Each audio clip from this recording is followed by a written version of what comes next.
on the gallops. Of course, on days like these, there's always the potential for a few nasty falls and obviously therefore injured jockeys, and there really is a great concerted effort to look after our injured jockeys in rehabilitation. None less than the opening of a second rehabilitation centre, the Jack Berry House, and I'm delighted to be joined on the phone by Jeremy Zielinski from the Injured Jockeys Fund. Good morning. Good morning. How are we, Jeremy? Whereabouts are we in the country today? Sorry? Whereabouts are we in the country today? We're just south of Newmarket at the moment. Okay, excellent. And you'll be keeping an eye on Cheltenham today? Without a doubt. I was down there yesterday, and first two races both had falls. Sam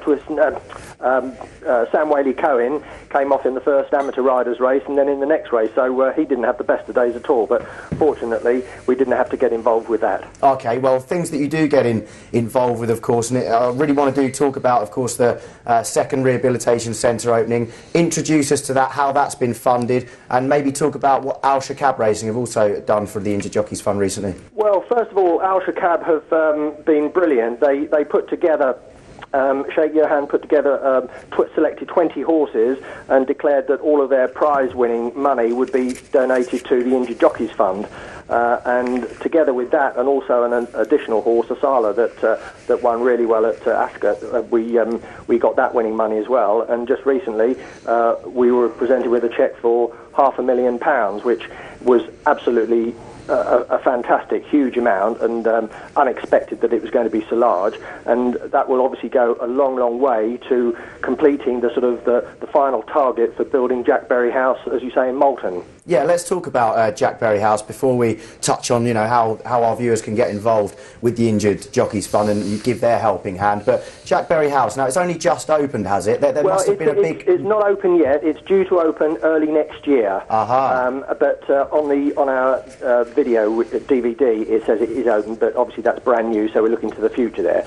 It's due to open early next year, and it's really come about because Jack Berry has been an absolute stalwart fundraiser for the Injured Jockeys Fund ever since its inception back in 1964, and it's always been his dream to have a centre for a rehabilitation centre for jockeys based in the north, and we built Oaksey House in Lambourne, which now is just jockeys can't do without it, and it really has been successful. So Jack Berry House will have exactly the same sort of state-of-the-art facilities and equipment, but also the right people giving treatment, which is most important. Fantastic. It will also have its own physiotherapy swimming pool.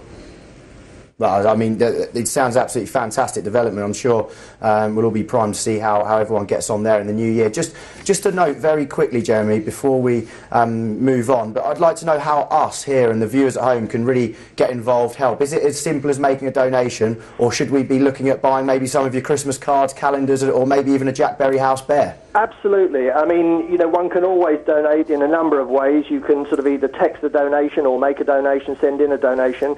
But at this time of year, our Christmas fundraising is our most important annual fundraising effort. And our cards and calendars and diaries, which will be out in a couple of weeks, the calendars are available now, and the Christmas cards are obviously available now, along with a whole range of other horsey, equestrian, racing-themed gifts. But if people, I can only encourage people to buy our Christmas cards and buy our calendar, and that really will make a great difference to our fundraising.